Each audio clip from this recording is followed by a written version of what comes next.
Graças a Deus, ao Senhor toda a honra e toda a glória, por mais esse privilégio de podermos ministrar a gloriosa palavra de Deus. Oh Espírito Santo, aleluia.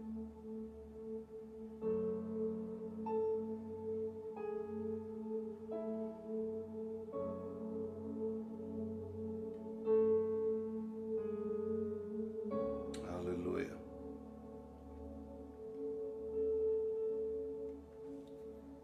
Louvado seja o nome do Senhor.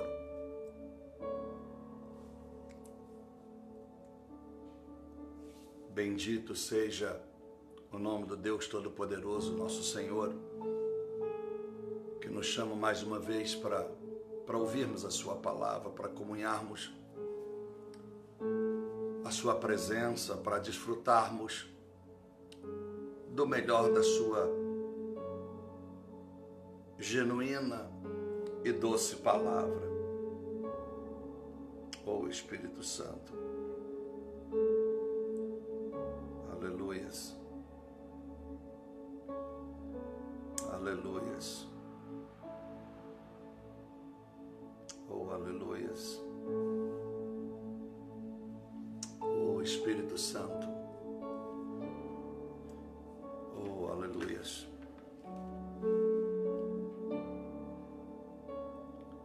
Queremos fazer uma oração ao Senhor antes de começarmos apresentando a sua vida e a minha vida diante do Pai, do Filho e do Espírito Santo. Que o seu coração esteja sedento por receber essa justiça que é a bondade, o amor, a graça, a grandeza da misericórdia do Senhor na sua vida. Eu quero orar primeiro pela sua vida. Receba a vida de cada um dos teus filhos e das suas filhas que estão conosco neste momento e não vieram nesta live para ouvir o homem, mas assim como eu, estamos nesta tarde, através desta live, para ouvir a tua voz. Que esta live possa, meu Senhor, fazermos ouvir a tua voz. Há lives que ouvimos a voz dos homens, mas há lives que podemos ouvir a tua voz. Que esta live seja uma live, a live do seu Filho Cristo Jesus. Transforma, Senhor, essas vidas, essas lives que nos acompanham nesta tarde. Transforme elas em verdadeiras e verdadeiros adoradores da sua Santíssima Trindade. Perdoa os nossos pecados. Perdoa as nossas faltas, conscientes ou inconscientes. Perdoa as nossas iniquidades, as nossas transgressões, as abominações. Perdoe, meu Deus e Senhor Pai, em o nome de Jesus Cristo, se pensamos, sentimos, agimos de forma errônea e desprezível aos teus olhos. Perdoa-nos. Se por acaso deixamos de fazer algo bom para alguém e não fizemos, tenha compaixão de nós. Em prol da nossa própria vida, meu Deus. Tire toda a angústia das pessoas nesta live, tira toda a amargura, toda a tristeza, toda a ausência do perdão, aquele que o fez mal seja hoje perdoado por cada um. Que o amor do Senhor, que excede o nosso entendimento e transcende a este universo de seres humanos, que este amor, meu Deus, venha reluzir em nosso coração, brilhar a nossa alma, avivar o nosso espírito e santificar o nosso corpo. Porque nós queremos, Pai, ser diferentes, fazendo a diferença.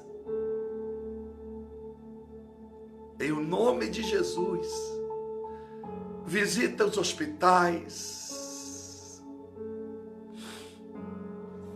as famílias enlutadas, não apenas no Brasil, mas neste universo, que amedrontadas pelo coronavírus esqueceram que melhor do que ter medo do vírus é ter medo do vírus da própria alma, que conduziu a mão do Senhor a trazer esse juízo sobre a humanidade. Tenha misericórdia dos lares que choram as suas perdas.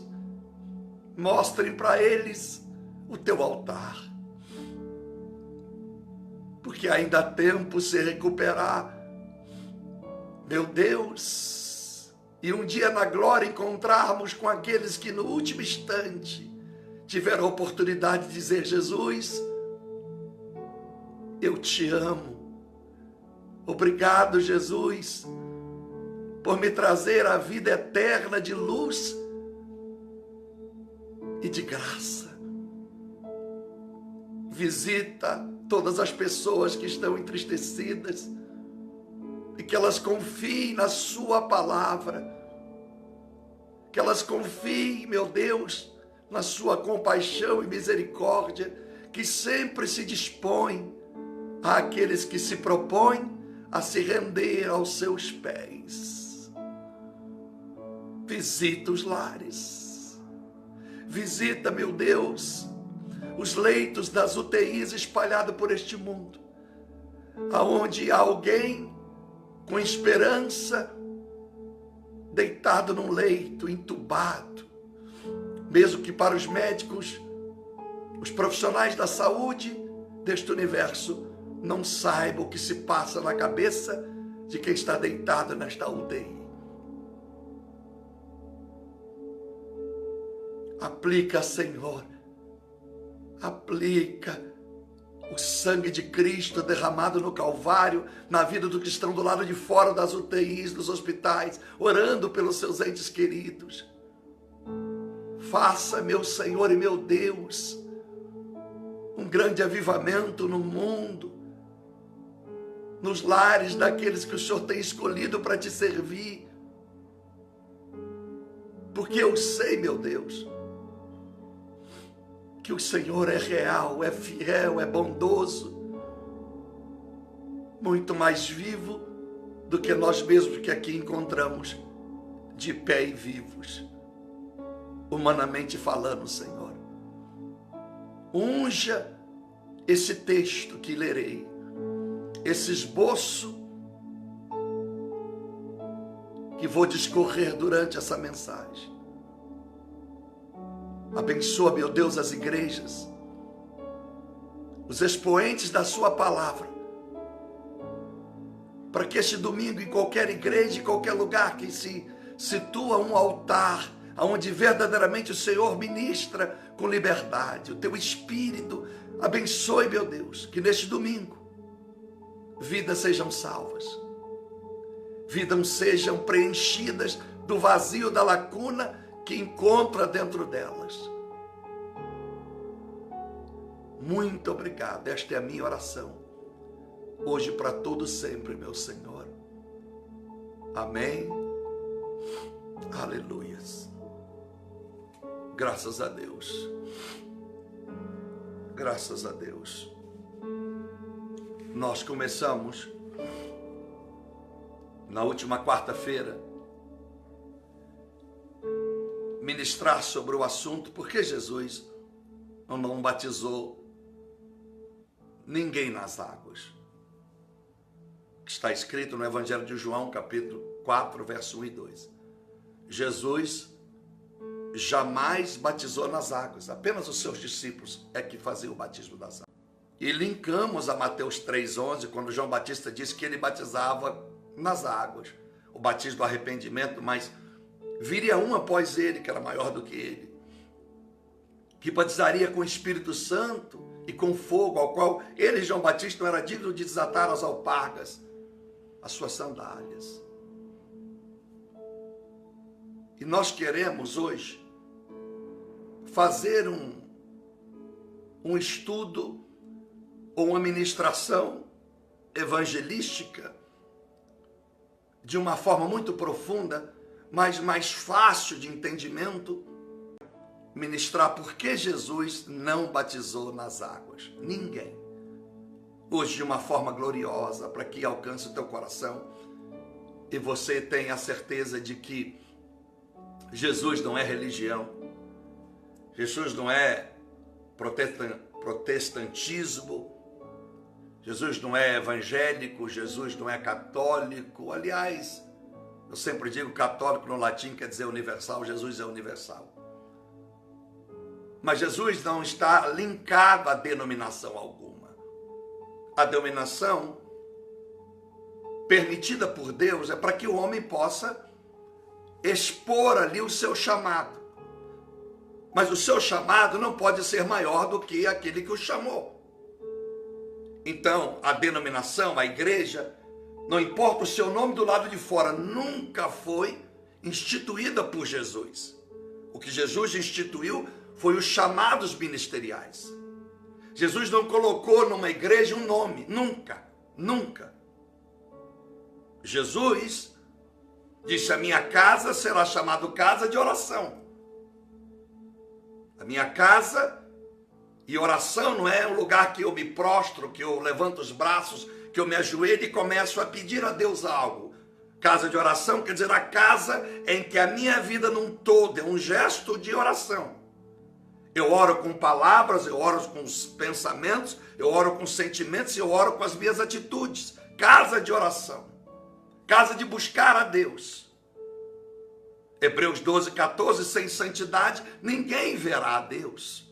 Então a casa de oração é casa de plena busca da justiça e perfeição, para que o Pai possa nos ouvir.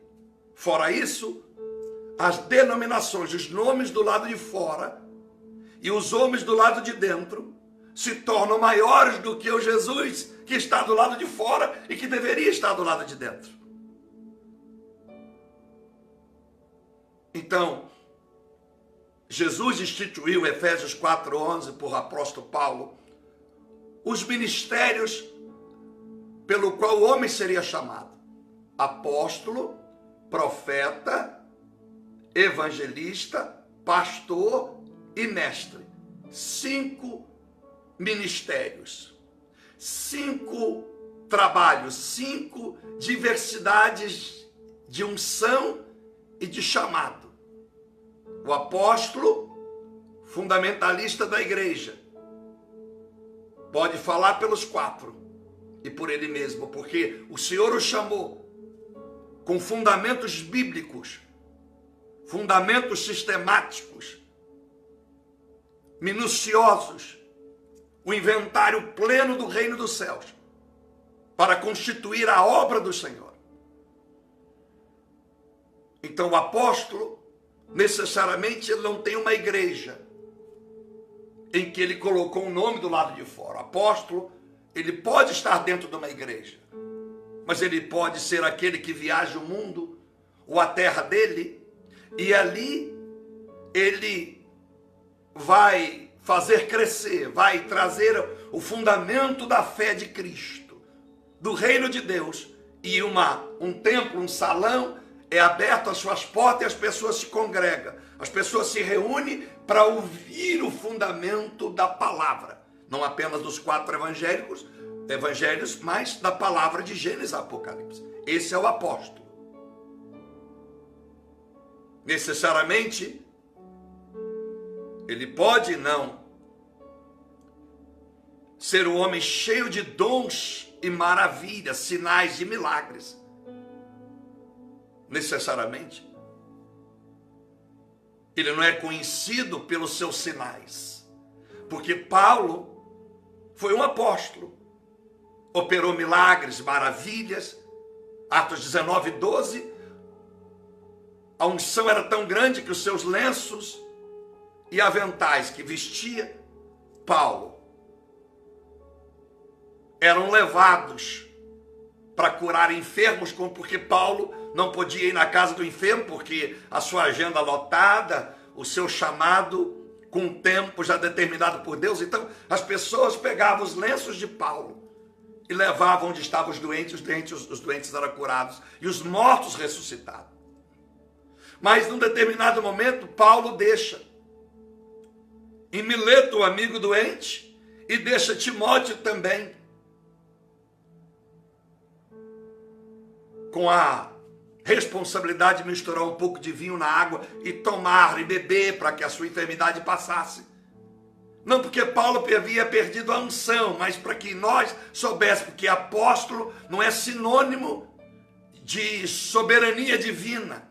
Porque eu curo alguém hoje, eu vou curar alguém amanhã. Deus cura como Ele quer. E quando nós pensamos que podemos abençoar alguém hoje com uma cura, um sinal, estereótipo físico, material para alguém, e acharmos que isso é um dom irrefutável, um dom irrevogável, evidentemente, em algum momento do nosso ministério, vamos orar para alguém que Deus não ouvirá a nossa voz, não porque Ele não quer, não porque Ele nos rejeitou, mas porque a vontade dEle é soberana. Então, eu não posso me intitular apóstolo e com isso acreditar ou pensar que Deus é obrigado a ouvir a todas as minhas orações e fazer tudo o que eu peço. O homem deixaria de ser homem para sentar no trono que sempre foi só de Deus. Imagine se Deus me der um dom de cura, e Deus já me usou para curar tantos enfermos, e se esse dom fosse sempre 100% perfeito, eu já nem pregava mais, porque não só a Globo, a Fox, a CNN, os hollywoodianos, os roteiristas e cineastas gostariam de fazer um filme a meu respeito. Concorda?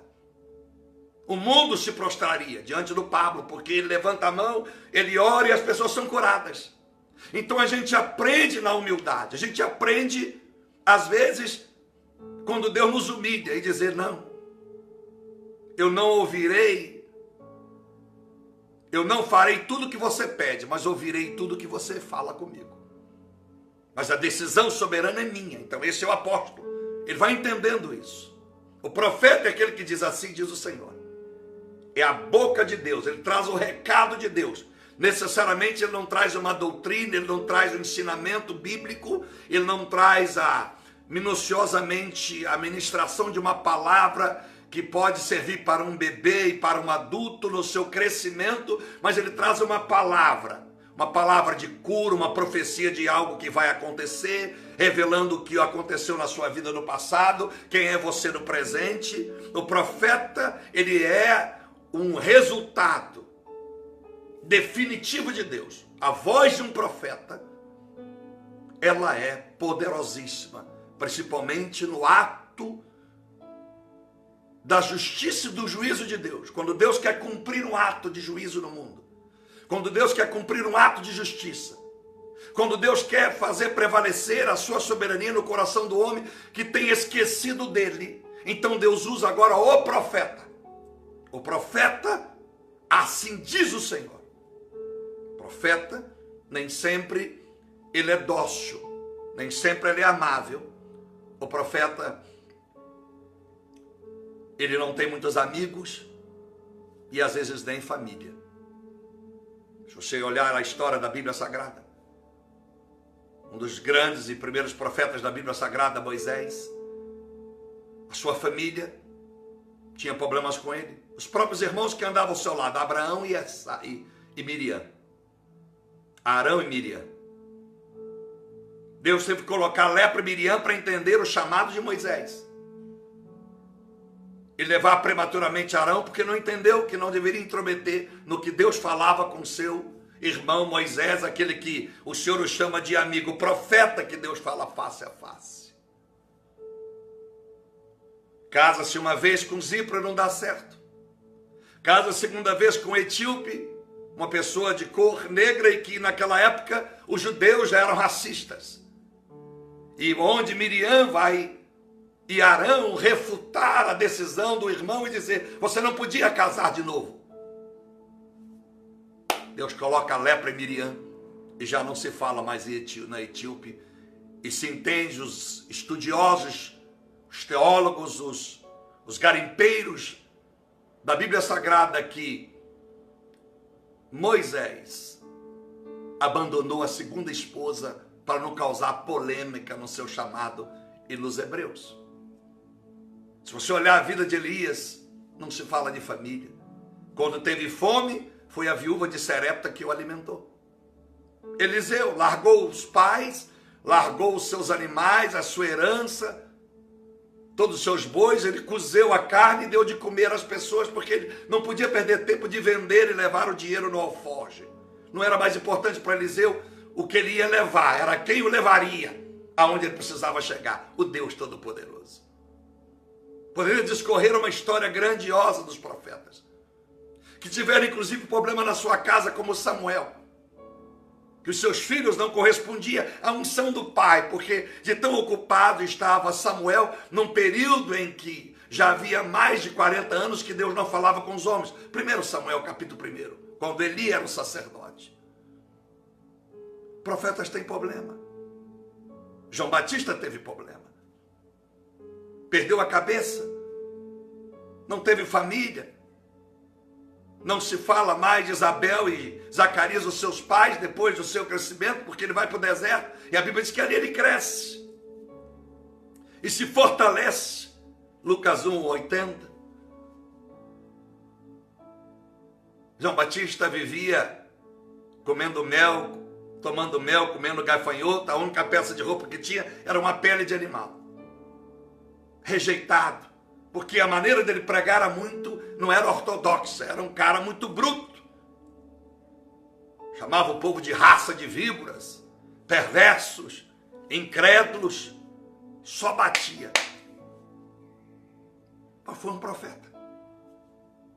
Lucas 7:28, segundo Jesus, o maior profeta nascido de um ventre da mulher, nunca negou a verdade. Por isso que ele foi maior do que Moisés.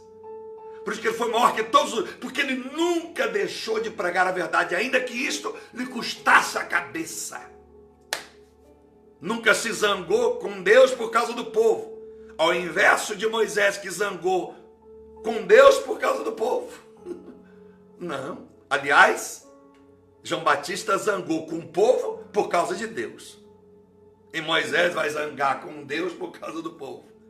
Fere a rocha e não entra em Canaã. Olha o profeta Jesus.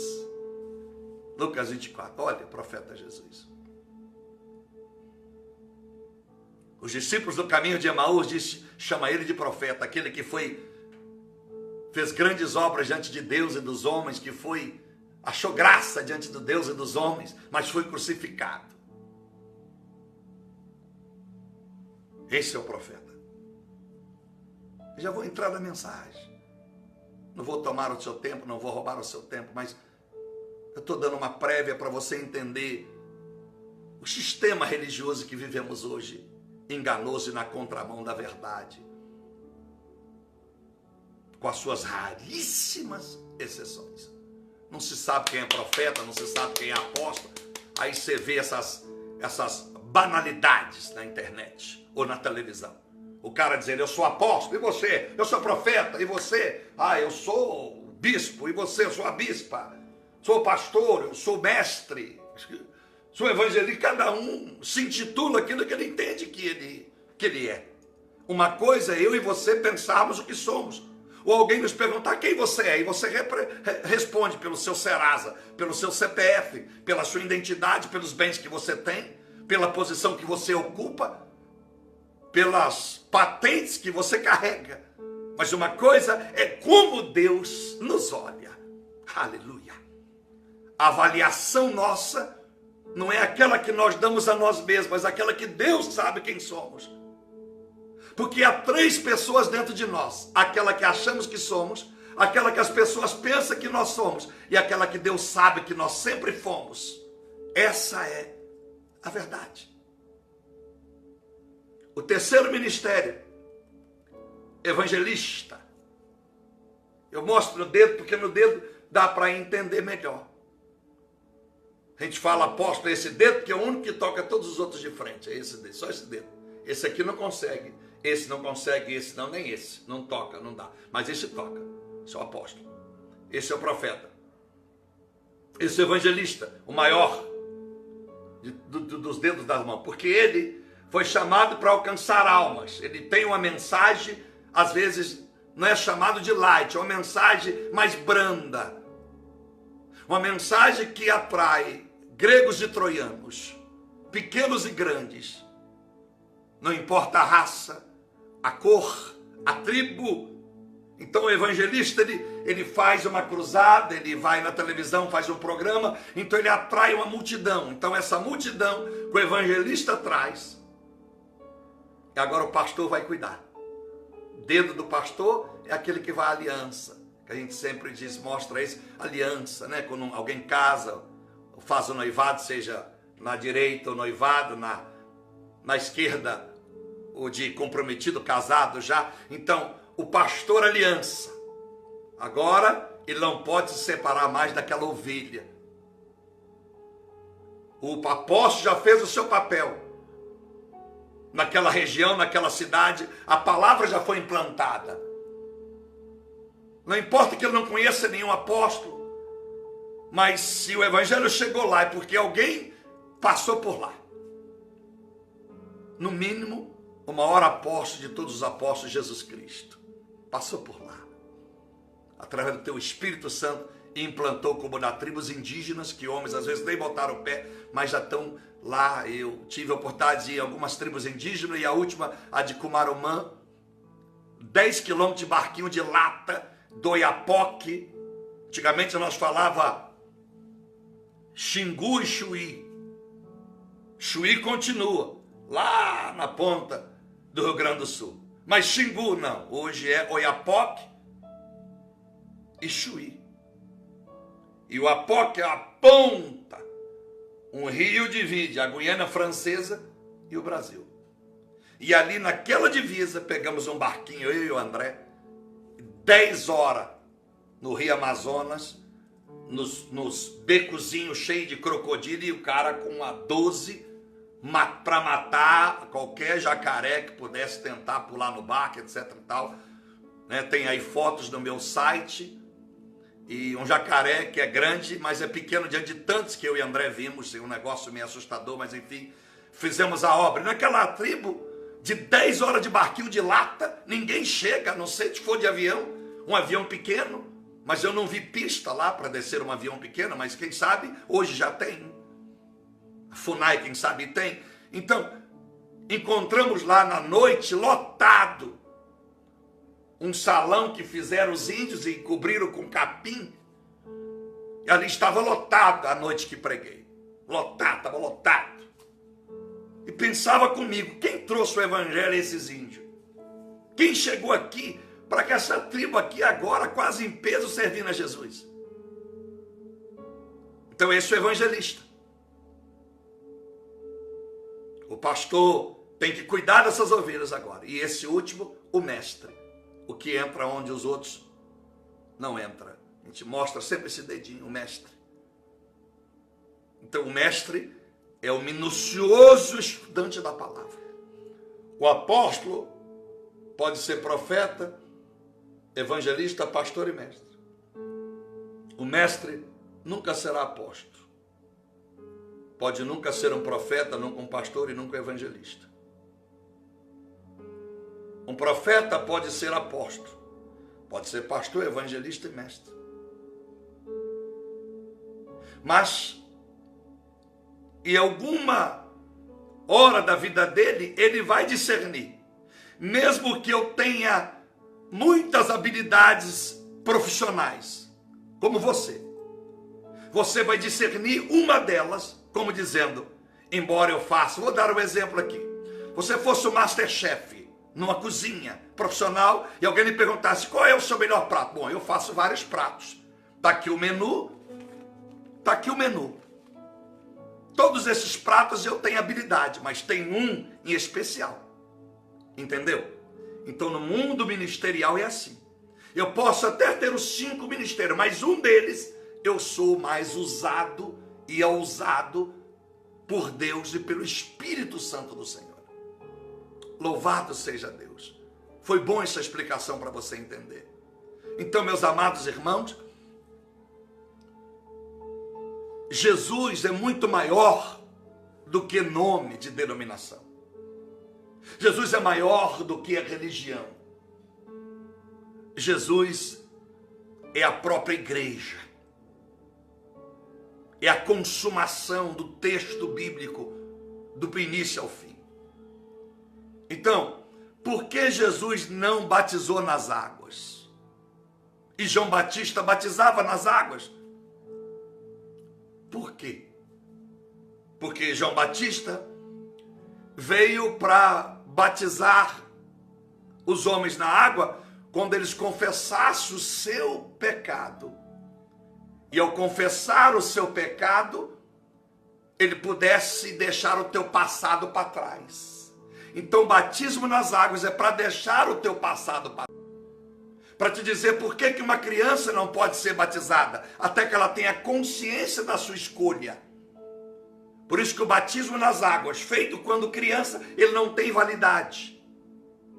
Porque a Bíblia diz em Mateus, em Marcos 16, verso 16, aquele que crê e for batizado será salvo. Uma criança não pode crer, eu não posso crer para a Alissa. A Alissa teve que fazer a decisão pessoal dela. Eu não posso incutir na minha filha, você será crente. Porque muitos tentaram isso ao longo dos anos. Quem era católico virou crente, quem era católico virou espírita, quem era espírita virou católico, quem era católico virou budista, quem era budista virou islâmico, e por aí vai. Porque foram escolhas não feitas por eles mesmos, foram escolha feita pelos pais. E nós temos que fazer a nossa escolha. Quando a escolha é feita por ti, dificilmente você mudará. Porque se ela foi feita por você mesmo, porque o Espírito Santo te deu a consciência da escolha, nunca mais você se desviará, que é Hebreus capítulo 6, versículo de 1 a 4. É impossível alguém que já tem experiência com o Espírito do Senhor e a palavra e que se desvie novamente. Está escrito. Então aquele que crê for batizado. Evidentemente, quando me convertia, mais de 30 anos atrás, ou me convenci, porque na verdade eu vim me converter depois de me tornar pastor, 4 anos depois, sempre 2 testemunhos. Converter de fato, experiência própria com Deus, não pregando aquilo que eu leio, não mais experiências terceirizadas, mas uma presença experimentada com Deus, embora ainda imperfeito como sou. Então, quando você olha para os anos passados, não se batizava uma criança com menos de 12 anos, há 30 anos atrás, 14 anos. Por quê? Porque o desenvolvimento mental e intelectual era muito aquém do século hoje, 21, em pleno 2020. As crianças de 4 anos têm cabeça melhor do que nós, da minha faixa etária, quando tínhamos 14, 13, porque elas desenvolvem rápido no celular o conhecimento, a pesquisa. Elas têm acesso a vários canais de televisão, quando na minha época de criança só tínhamos 4 canais abertos. Não existia TV a cabo, TV por assinatura. Não existia internet. E filho de pobre não tinha nem Barça para estudar. Então a nossa cabeça, há 30 anos atrás, ela não era a mesma de uma criança hoje de 5 anos. Que ela já sente Jesus, ela chora no louvor, ela chora na ministração da palavra, e alguém pergunta, por que essa criança está chorando? Porque ela está sentindo o Senhor, está se cumprindo Joel 2,28, as crianças profetizarão, quando o Espírito Santo descer sobre elas. Então, Jesus, eu quero entrar na revelação desta tarde, ainda tem aí mais uns minutos. Jesus permite que João Batista e os homens batizem com as águas. Eu e João Batista podemos batizar você nas águas e determinar que Deus perdoou o teu passado, mas só Jesus pode batizar você na cruz com sangue derramado naquela cruz, simbolizando a nuvem de glória que vai te salvar, não só do seu passado, mas do teu presente, e te garantir um sonho com o futuro ao lado dele na glória celestial. Aleluia! Para que você não imagine que após a morte você vai ficar vagando no ar e vai voltar encarnado numa borboleta, num gato, num príncipe, numa princesa. Não, isso é história enganosa da religiosidade. Então, João Batista, quando Jesus começa a manifestar a sua glória, João Batista é preso. Olha que ironia. Ele é preso por Herodes. Por que você está preso, João?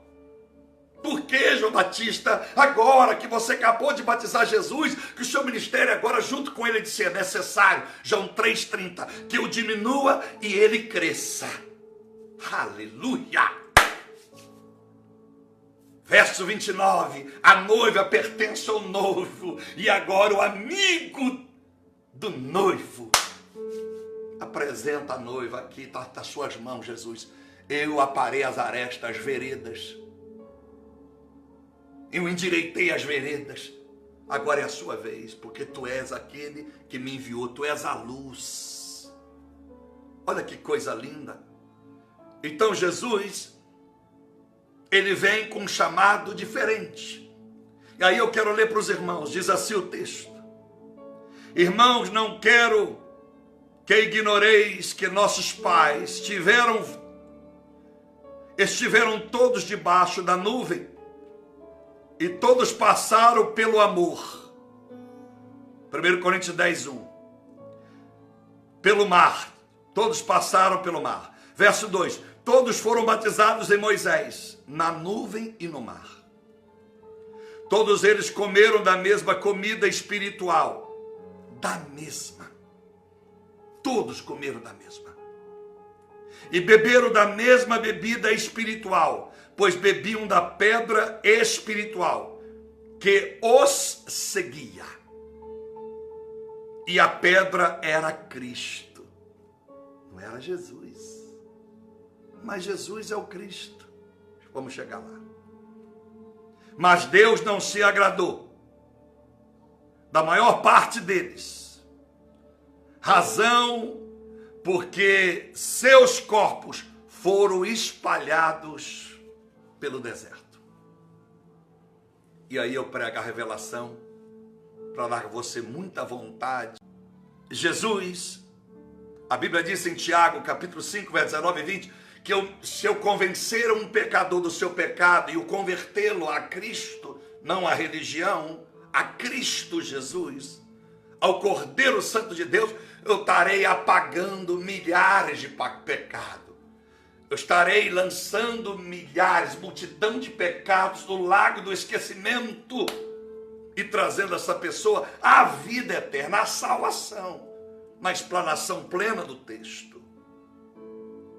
Por isso que a maior obra que você pode fazer não é as casas que constrói, não é a igreja que eu possa construir, porque a igreja não é necessariamente um templo de pedra. A igreja são as pessoas que lá estão, que se tornaram igreja, porque se não se tornaram crentes de verdade, só de fachada, eu estou num templo que tem um nome do lado de fora, mas do lado de dentro tem um monte de pessoas religiosas reunidas em nome de Cristo, ou de um tal Cristo que nunca tiveram as suas vidas transformadas.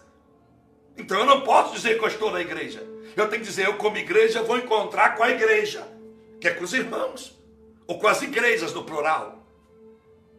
Então há uma inversão de valores, porque se passa diante de um templo feito de mão de pedra e alguns religiosos fazem o sinal da cruz, mas logo à frente ele está de olho na mulher do outro, ela está de olho no marido do outro, logo à frente está indo para o motel, logo à frente está indo para encher a cara de cachaça, no outro dia ele está indo sonegar imposto, ali ele está indo cometer o assalto. Você vê até nas favelas do Rio, a facção, o comando do crime do Rio de Janeiro, escreveu na favela toda, só Jesus salva. Que ironia. Como é que pode o cara com um fuzil, uma .50 na mão, vendendo quilos de cocaína, estragando várias vidas, escreveu lá, Jesus salva, matando, mandando botar fogo no centro espírita, arrebentando com os espíritas, como se isso resolvesse o problema. Então é a religião. Como é que um criminoso é um paradoxo? Há 5 minutos eu estou matando, mas antes de matar eu pichei toda a favela ou toda a comunidade escrevendo Jesus salva. Não tem lógica. Não tem lógica. Não tem lógica eu ser um líder de uma religião, não importa qual seja, católica, protestante, budista, islâmica, não importa. Eu estar acumulando ouro, prata, dinheiro, suntuosidades. A religião traz riquezas materiais. É por isso que muitos não largam dela. É por isso que muitos não querem nem morrer, porque não quer largar o trono. Ele não fez da cadeira que ele senta a cadeira de pastor. A cadeira é trono, ele virou um trono. Aquele líder lá, da religião máxima, aí pelo mundo, essa cadeira dele não é mais a cadeira para descansar, não. A cadeira dele tem que ser grandona, bem grandona, para que todo mundo saiba que ele é o poderoso da religião. Quando Jesus, tadinho, morava numa casinha em Cafarnaum, não tinha nenhum banquinho para sentar. Aleluia! Que diferença dos líderes, o líder chamado Cristo, para o espelho, o retrato da liderança desse século. Que nojeira! Que nojeira! Com as suas raríssimas exceções, que nojeira! Brigam por postos, por posições, por número de congregações, brigam por setores, brigam por campo, brigam por tudo, brigam por cidade. E hoje eu vi um pastor, não vou citar o nome, um vídeo em que ele diz, fim a política na igreja dele. Meu Deus, eu só não entrei na internet para abraçar ele, pá. Fim, acabou. Porque a política não pode mudar o nosso estado espiritual. Ela pode dar mais ênfase ao Estado de Direito, mas ela não pode dar direito ou mudar o estado de uma vida espiritual. Não. Isso é só engodo, engano, para usar a igreja para os seus benefícios pessoais. Aqueles que usam e abusam. Não é que você seja crente ou católico, que quer que seja, não possa ser político, mas a política não muda a história de Deus. É Deus que muda a história da política. Um político não pode mudar a história do pecado do homem, mas o Deus, o Senhor da humanidade, Ele muda e transforma a nossa história. A igreja hoje depende da política, sabe por quê? Porque a igreja perdeu a sua essência quando correu atrás da matéria. Começou a correr atrás de engodo, de engano. Ficar pregando que vem para a igreja, seu casamento vai melhorar. Isso é mentira, é história de estúpido. Ah, vem para a igreja porque você vai ser curado. Não, na igreja também tem doente, está morrendo gente. Você vem para a igreja porque você agora vai ficar, olha, você vai assumir grandes posições. O mundo será seu. Mentira, porque 1 João 5,19, o mundo jaz no maligno, jamais será de um crente, a não ser após o arrebatamento, no milênio, e quando Jesus lançar o demônio e os seus seguidores no lago do fogo do inferno eterno, capítulo de número 21 de Apocalipse, verso número 10 adiante. Por isso, meus amados irmãos, irmãs que me assistem, em o nome do Senhor Jesus Cristo, pensa em Cristo isolando-se o homem dele, porque senão você nunca vai aceitar Jesus, porque você vai sempre olhar para o homem. Não vá para a igreja por causa do homem, mas vai para a igreja por causa do Criador do homem, Jesus Cristo. Oh, aleluia! Nos tempos primórdios da história da humanidade, os profetas oravam pelos reis, e os reis não tomavam decisões sem a voz do profeta. Agora, os profetas só tomam decisão pela voz do rei.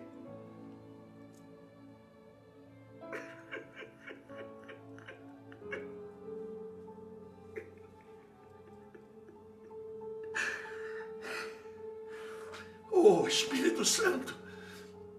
Oh, Espírito Santo. Prefeito fecha a igreja, governador fecha a igreja, vereador fecha a igreja, deputado fecha a igreja, presidente fecha a igreja, juiz fecha a igreja. E Satanás acaba de lacrar a igreja. Porque o homem lacra as portas, mas o Satanás lacra a vida espiritual. Ah, se nós voltássemos ao passado e disséssemos: Senhor, tenha misericórdia de nós nos arrependemos, volta para a tua casa. Eu quero ver se tem política que pode determinar o presente e o futuro da igreja, porque os pastores terão autoridade e unção para determinar a política, o caminho que ela deve seguir, porque quando o profeta falava, os reis morriam no passado, está escrito e registrado na Bíblia. Morriam os reis e todos os seus familiares. Agora nós somos acuados, porque deixamos a imundície entrar dentro da pureza, que é o santuário de Deus. E esse pastor pregou bem resumidamente: na minha igreja não entrará mais política esse ano, e botou vários vídeos de vários pastores do mundo envolvidos na política. Que tremendo vídeo. Vários pastores diante do Senado Federal, da Câmara Legislativa, do Brasil e fora do Brasil, se rendendo à política, com as suas raríssimas exceções.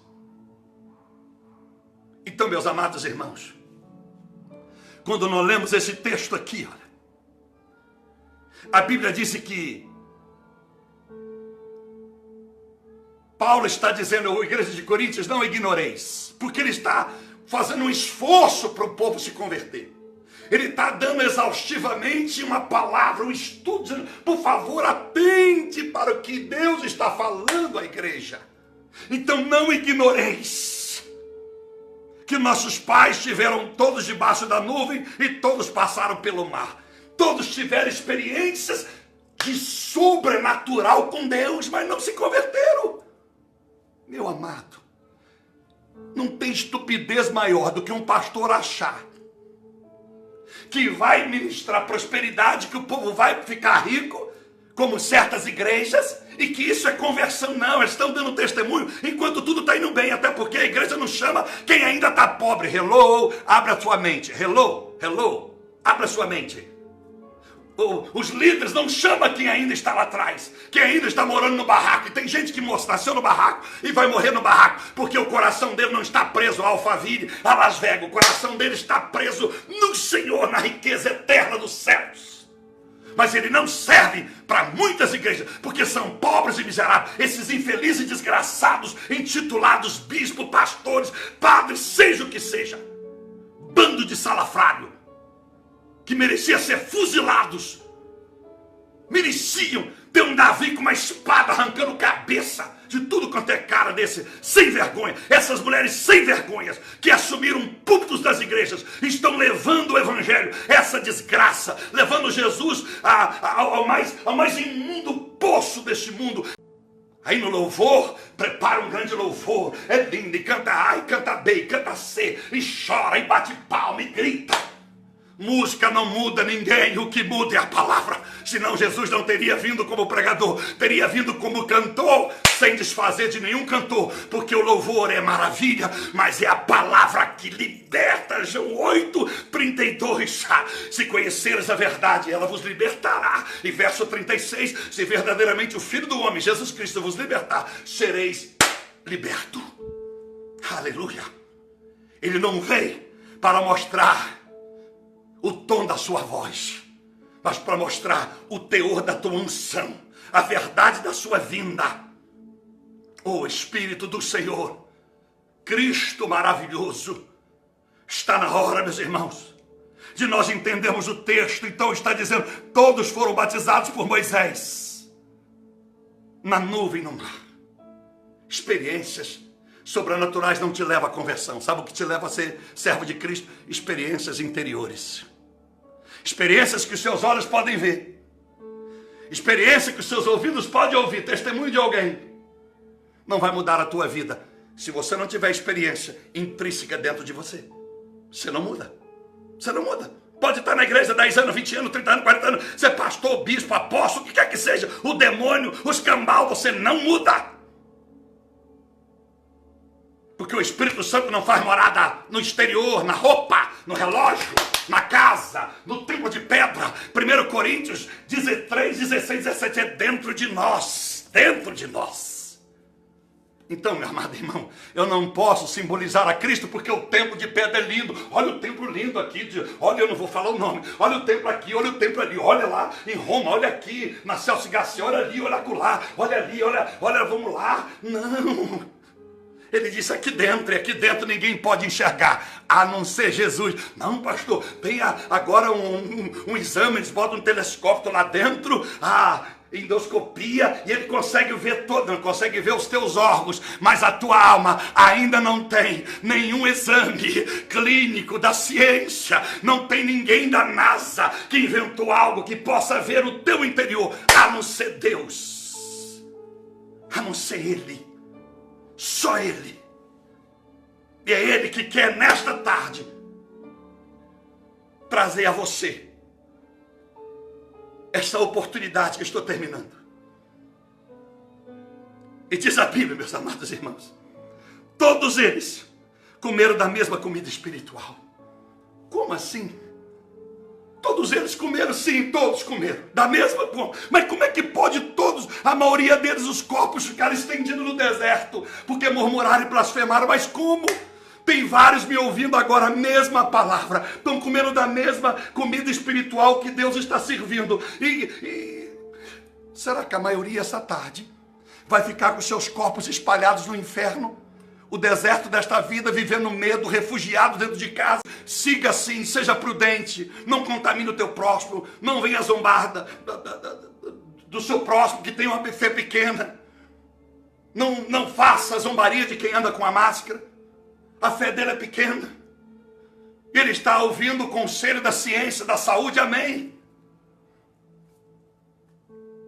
Mas deixa eu lhe dizer, se Deus quiser matar alguém, não tem ciência que levanta. Se Deus quiser restaurar alguém, não tem túmulo que deixe ele lá sair como Lázaro. O Espírito Santo, a mesma comida espiritual. Um ouve da glória, o outro ouve e fica jururu, cabeça baixa. Um ouve e diz amém, assim seja. O outro ouve e diz misericórdia, eu não aceito essa palavra. Um ouve e diz eu recebo, o outro ouve e diz acolá. Não é bem assim não. Um recebe e chora. Um recebe e chora. Ô Espírito Santo. Aleluia. Ô Espírito Santo de Deus. Ô Espírito Santo do Senhor. Então, meus amados irmãos, comeram da mesma comida espiritual, beberam da mesma bebida espiritual, pois bebiam da pedra espiritual que se seguia, que os seguia, e esta pedra era Jesus. Essa pedra era Cristo, que seria revelado depois. Então, para terminar, 4 pontos da revelação. A primeira, e a Bíblia disse, e a pedra espiritual era Jesus que os seguia. Uau! Não sabiam que Cristo estava lá, porque Cristo é o Deus, a deidade de Jesus, o homem que nasceu de Maria. Então quem foi na cruz? Jesus. E Cristo, ele ressuscita com Cristo, porque o Cristo é o próprio Deus. Nunca um Deus pode morrer, porque um Deus tem vida eterna, ele não morre, porque seria bastante para Satanás aproveitar. Mas ele sabia que o Jesus que havia sido colocado naquele túmulo de Arimateia ressuscitaria. Por isso que quando ele morre, Satanás tentou de tudo. Você não sabe como Satanás queria que Jesus não fosse à cruz. ele tentou em Mateus capítulo 4, quando ele tenta Jesus no deserto. Ele mostra as glórias. Por que ele quer que Jesus vá para a cruz? Por que ele quer que Jesus tenha glória e manda ele para a cruz? Não foi ele que mandou para a cruz. Foi Jesus que escolheu se fazer homem, porque ele precisava para que nós pudéssemos ser livres do pecado. A Bíblia diz em 2 Coríntios 5, 21 e Gálatas 3, 13, ele se fez pecador no nosso lugar. Ele teria que ir, por isso que Satanás tenta, não foi levar ele para a cruz, não. Ele queria matar ele aos 2 anos de idade, ele foge para o Egito. Bebezinho, José e Maria vai para o Egito. Você vai ler isso em Mateus capítulo 2. E aí, ele não interrompe a vida de Jesus. De 2 até os 30 anos, Jesus está bem. Você já viu falar? Vê ele falar aos 12 anos, está pregando o evangelho. Dentro do templo, aos 12 anos, depois nunca mais se fala dele. Satanás, mas quando o Espírito Santo desce em Jesus, meu Deus. Quando o Espírito Santo desce em Jesus, do batismo nas águas, em Mateus 3, por João Batista, Satanás apavorou. Agora, quem sabe Satanás pensou, qual é a estratégia de Deus? Como é que Deus vai salvar esse povo da minha mão? Vou destruir o mundo. Aí ele manda Jesus. Ele disse, não, se mandou o filho dele, algo vai acontecer. Ele mandou o filho dele, aonde Jesus chega, algo acontece. Ele apavorou, vou matar esse bebê. Aí Deus manda ele para o Egito. Por que Satanás não matou ele lá? Porque até o Satanás convencer que Jesus era rei dos judeus, para o Egito não importava, porque ele disse não, ele é rei do judeu, não é rei do Egito, então rei do judeu pode morar aqui. Ele queria matar Jesus em Israel, porque lá é que Herodes, que César, que Pilatos, é lá que eles comandavam. Então ele só podia matar Jesus em Israel, em Jerusalém. Aí Jesus tira ele de lá. Porque se você disser ao rei do Egito que o meu filho é o rei do judeu, o rei do Egito não vai dar bola para você. Sabe? É por isso que ele foi para o Egito, sabia? Aleluia! Então Jesus, quando desce o Espírito Santo, agora Satanás apavora. Ele vai para o monte ser tentado pelo Satanás. E Satanás perde a batalha. Mas antes de perder a batalha, ele tenta de tudo. Faça essas pedras virar pão, porque eu posso fazer. Olha, eu vou levar você no alto, no pináculo do templo. Eu vou te levar agora no pináculo, agora no monte mais alto, agora para você ver todas as glórias do mundo. Que eu digo, ele viu o Japão, ele viu o Brasil, ele viu a Alemanha, ele viu a América, ele viu a França, ele viu a Torre Eiffel, ele viu tudo. Mas ele disse, não, só a Deus adorarás. Eu não te adorarei. Ali começa a briga, ali começa o pau. Ali Jesus pela primeira vez começa a ser perseguido pela própria família, pela sua própria mãe, os seus próprios irmãos, as suas próprias irmãs. Ali começa a luta, e ali começa a luta, a perseguição em cima de Jesus, até que ele vai para a cruz. Mas a cruz foi o desespero de Satanás. Por isso que no capítulo 27 de Mateus, quando ele entrega a sua vida, há um terremoto, o véu se rasga no meio, e o templo de pedra quebra no meio. Aleluia, o desespero, Satanás gemendo, agora ele é trancado no inferno. E Jesus disse, 28, 19, 18, foi-me dado todo o poder nos céus e na terra na ressurreição, aleluia. 2,15 de Colossenses, eu despi e deixei no Satanás na cruz, aleluia. Na cruz estava olhando para Jesus todo morto, mas na cruz, Jesus já via Satanás amarrado no despido, quer dizer, sem glória, sem poder, sem autoridade, sobre todos aqueles que aceitassem o seu nome como Salvador, aleluia, aleluia, o Espírito Santo de Deus, Espírito Santo de Deus. Então Jesus seguia, o Cristo seguia. Porque o Cristo junto a Jesus, sobrenome de Jesus Cristo, Jesus Cristo. Jesus o homem, Cristo Deus. Deus no homem. O Cristo, o Deus já seguia. Vendo o andamento, o comportamento da humanidade. Mas a minha Bíblia disse, e a vossa Bíblia, Lucas 5, 1, 11, agora o Novo Testamento muda. Não é Jesus, não é mais o Cristo que segue eles. São os discípulos que querem servir a Jesus. Se você quer servir a Jesus, a Bíblia diz que eles abandonam tudo para seguir a Jesus. Agora é nós que seguimos o Senhor. Para voltar à essência de Enoque, que por andar com Deus, Deus o tomou para si. Não é Deus que é obrigado a ir aonde eu quero, é eu que devo ir aonde Ele quer que eu vá. E a nossa geração, irmãos, mais 5 minutos e a nossa geração, aonde nós estamos indo, o que nós estamos deixando por Jesus Cristo, porque querem ser crente, mas continua com a vontade de ganhar dinheiro, megalomaníacos, continua com a vontade anomalíaca sexual, continua com a vontade de poder, continua com a vontade de ganância, é ódio, é falta de perdão, é briga por posições. O que nós estamos deixando para seguir? Não mais apenas a Jesus Cristo, ao homem salvador, Jesus Cristo. O que a nossa geração está fazendo?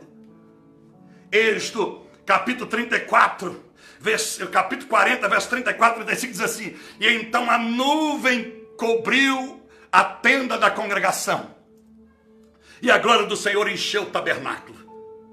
Aleluia! Moisés não podia entrar na tenda da congregação. Por quê, pastor? Porque a nuvem repousava sobre ela. A nuvem repousava sobre a tenda da congregação.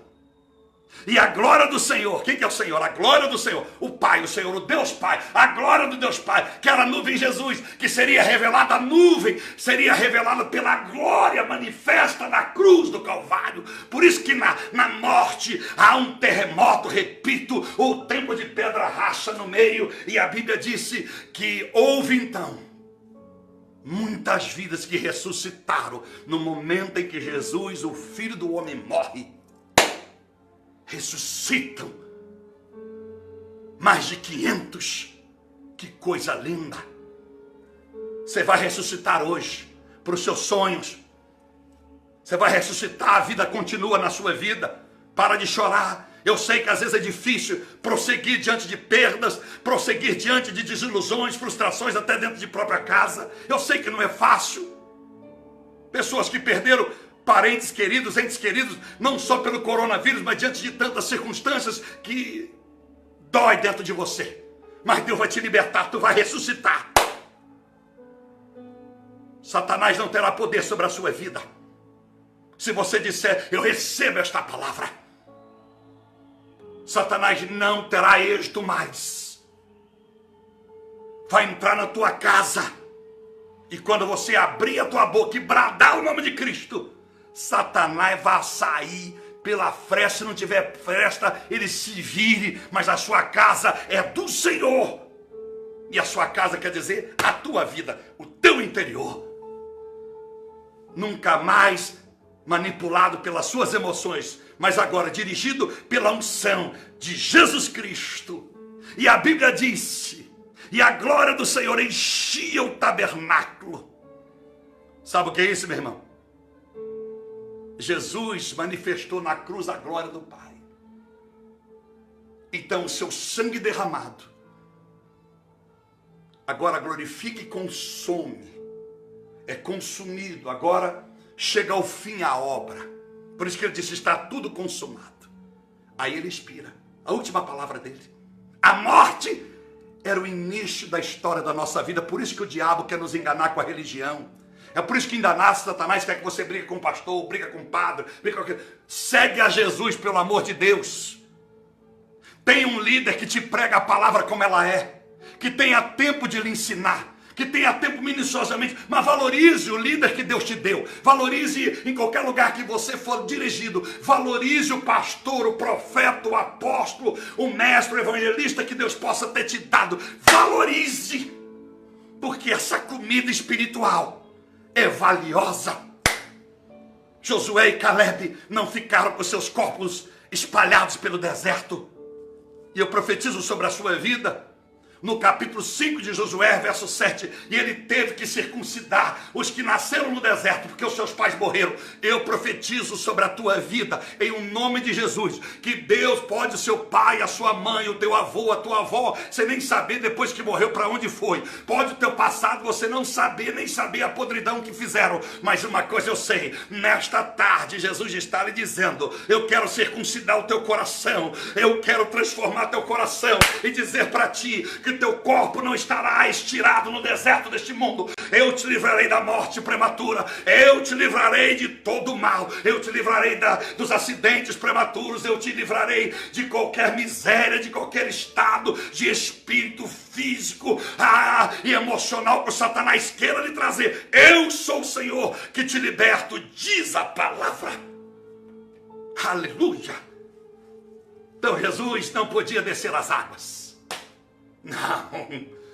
As águas apagam o teu passado, mas o teu presente, gente boa, e o teu futuro. João Batista não podia, Atos 19:1, em que batismo Paulo disse: vós recebestes a palavra, disse o batismo de João Batista e Paulo, mas e o Espírito Santo? Não, nem sabemos este nome. Ele disse: então, agora ele ora, eles recebem o Espírito Santo, e agora eles são salvos, mas eu só posso receber o Espírito Santo em você, depois que você aceitar Jesus, tirar toda estatinha de barro, tirar tudo que é texto, tirar tudo que é imagem, tirar tudo que é retrato, e dizer: só Jesus é o meu Senhor, só Jesus é meu Salvador, só Jesus é aquele que me dirige, só Ele é responsável pela minha vida. E aí sim o Espírito Santo vem e te ensina o que esse miserável, pecador, desgraçado, imundo recebeu do Senhor. Aleluia. Você quer essa decisão hoje? Você quer essa decisão? Deus vai falar contigo. E sabe o que eu aprendo desse texto? E linkei o capítulo de Êxodo 40, 34, 35. Aonde a glória está? O que aconteceu? Moisés não entrava. Onde a glória está? O homem não se atreva a adentrar. Quando o homem sair da frente da igreja, Jesus vai voltar para ela.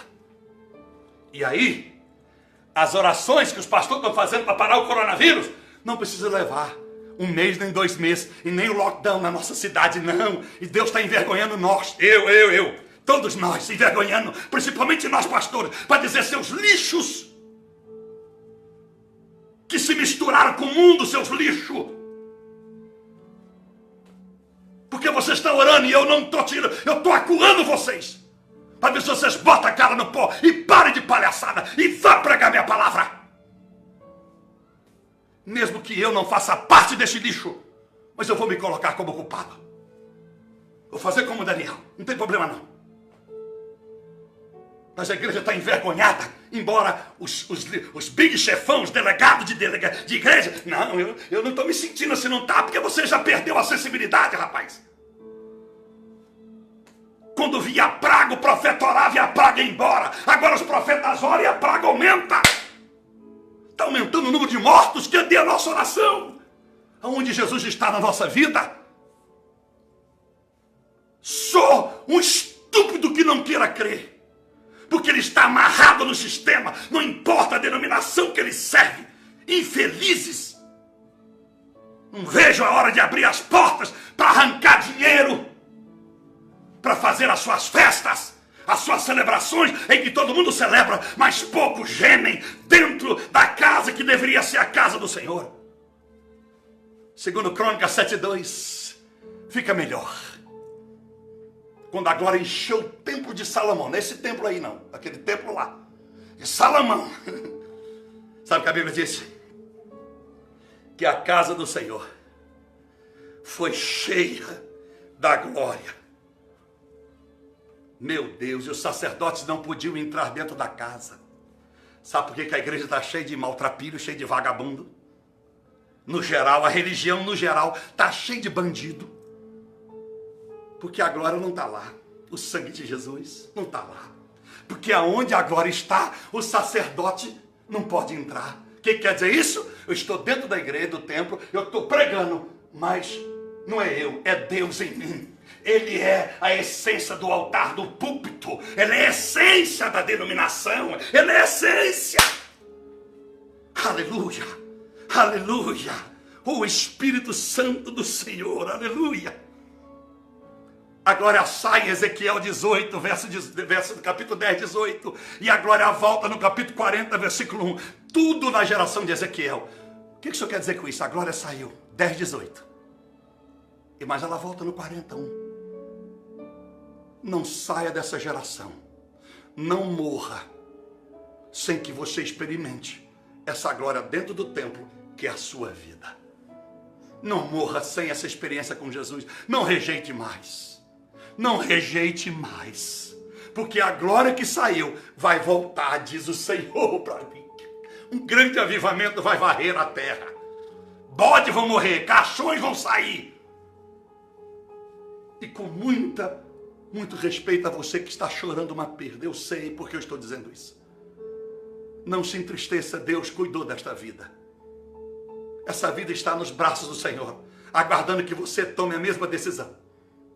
Poucos serão os homens usados de uma forma poderosa, porque o poder entrou no coração deles. E esses homens nada mais serão atualizadores de milagres, praticantes do evangelho. Vai ser os de Mateus 7, 21. Nem todos que me dizem Senhor, Senhor, entrarão no reino do céu, mas todo aquele que pratica o que é verdade, o que é a palavra. Nem todos que fazem milagres, sinais e prodígios e professam meu nome tem alguma coisa a ver comigo, disse Jesus. Então receba em nome do Senhor. Ao final deste culto, receba a palavra do Senhor, receba esse avivamento. Esse avivamento quer dizer que vai nascer uma sede e fome por Cristo. Você, sem entender, vai começar a chorar de madrugada. A sua oração, ou aquilo que você chamava de reza, você vai começar a derramar mais lágrimas. Você vai começar a se tocar mais pelo louvor. Aleluia. É o avivamento entrando. É Deus te separando e dizendo: tu és um servo escolhido, tu és uma serva escolhida, tu és um vaso puro nas minhas mãos. Eu te usarei para a minha glória.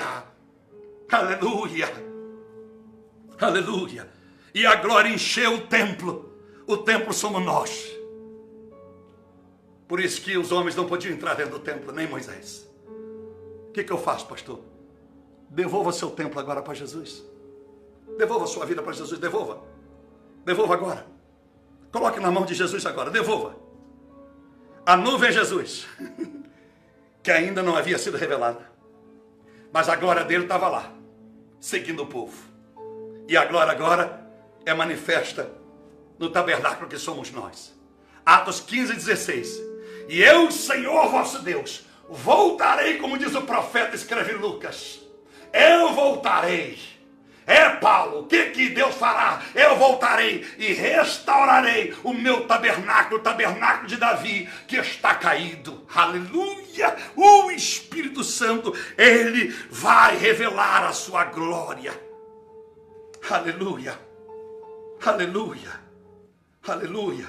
O Espírito Santo de Deus, eu quero que você coloque a sua mão no coração. Quero orar e encerrar esse culto. O Espírito Santo de Deus. O Espírito Santo de Deus. O Espírito Santo do Senhor. O Espírito Santo do Senhor. Olha a letra deste hino, bem fácil em espanhol para você. Tenha meu coração, Senhor. Oh, aleluias. Coloca a sua mão sobre o coração. Chegamos ao fim. Que Jesus tenha te alcançado. Que o Espírito Santo tenha tocado em ti. Aleluias. Aleluias. Aleluias. Obrigado, Jesus. Obrigado pela sua palavra. Obrigado pela sua revelação. Obrigado pelo texto. Obrigado porque essa mensagem tem frutificado minuciosamente, resgatando os valores do porquê Jesus não batizou nas águas. Eu fui batizado nas águas, Senhor, mas eu continuava pecador nesse país, neste mundo afora. Não é porque o pastor era mau, porque ele não podia, era garantir o meu futuro se eu não tivesse atitude de consertar o meu presente. E graças ao Senhor na cruz, que me garantiu não só o meu passado apagado, o meu presente novo e o meu futuro brilhante. Daqueles que agora, nesta tarde, confessam o Senhor como Senhor suficiente Salvador das suas vidas, quebrando paradigmas e dogmas da religiosidade e fazendo prova do Senhor, fazendo prova da sua existência e saberem que Tu és Deus, ontem, hoje e eternamente. Oh Espírito Santo, eu te abençoo. Eu abençoo a sua vida, a tua casa, a tua família, a sua fé, que já foi enganada muitas das vezes, a sua emoção que te fez sentir aparentemente o Jesus e na verdade era apenas uma emoção de um sentimento de vazio que existia dentro de você. Eu abençoo a tua casa, eu abençoo a tua família. Oh Espírito Santo,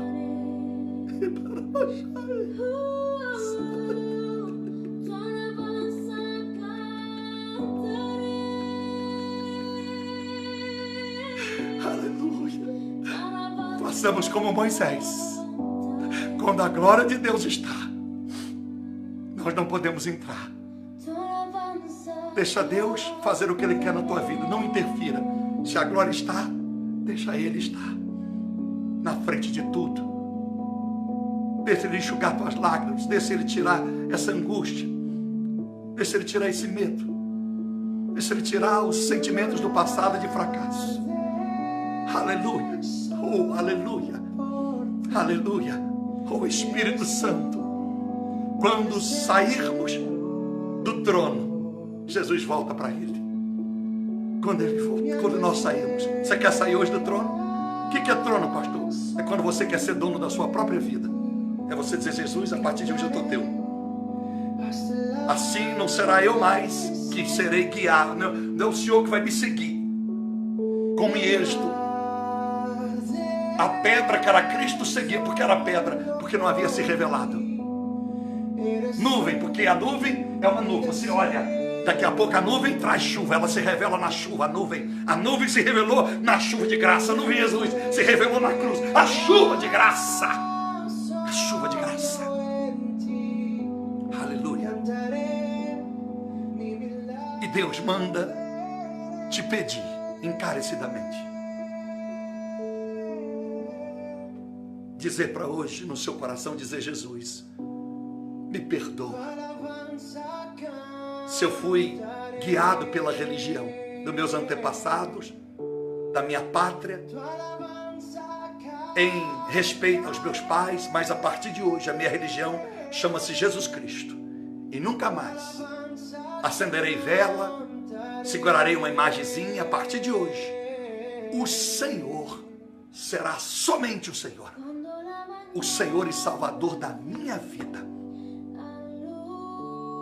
Meu Jesus, eu saio do trono, do poder que eu achava que tinha para dirigir os meus passos, porque o Senhor tome a frente. O trono é seu, a casa é sua. E assim como foi no templo de Salomão, dos primórdios da humanidade, foi no tabernáculo de Moisés, em que o templo cheio, o homem não entrava. Que eu seja cheio. E por causa disso, Senhor, e por causa disso, e por causa do Senhor, nunca mais o homem tenha poder para dirigir a minha vida. Minha vida não será dirigida por esposa, nem por marido, nem por filhos, nem por pais. Minha vida será dirigida pelo Senhor através do Espírito Santo. Eu entrego, Senhor, a minha vida. Por favor, e volta. E volta como tu voltaste, Ezequiel 41. Tu saíste capítulo 10, mas volta no 40. Volta, Senhor, 42. E a porta foi lacrada, porque o Senhor entrou dentro do templo. Ele vai fechar a porta. Capítulo 42 de Ezequiel. E porque o Senhor passou por ela, Ele fechou a porta, ninguém mais entra. Apocalipse 3, versos 7 e 8. Eu tenho a chave. A porta que eu abro, ninguém fecha. Aqui eu fecho, ninguém abre. Vai fechar a tua vida. Demônio não vai entrar. Religiosidade não vai entrar. Charlatão não vai entrar. Picareta não vai entrar. Homem picareta não entrará na sua vida, moça. Moça picareta não entrará na tua vida, moço. Deus vai entrar. Seu casamento vai ser restaurado. Deus vai mudar a tua história. Mas por favor, eu não estou prometendo nada. Estou dizendo que a Bíblia diz: se você converter ao Senhor, Ele vai mudar a tua história, porque Ele tem prazer. Aquilo que é a sua necessidade, o Pai já sabe. Mateus 6. Mateus 5, desculpa, verso 31 a 33. Ele conhece a vossa necessidade antes de pedir a Ele. Então, Busque o seu reino. Um beijo no coração. Que Deus os abençoe e obrigado pela paciência. Que essa mensagem tenha sido abençoadora. Beijo, fica na paz.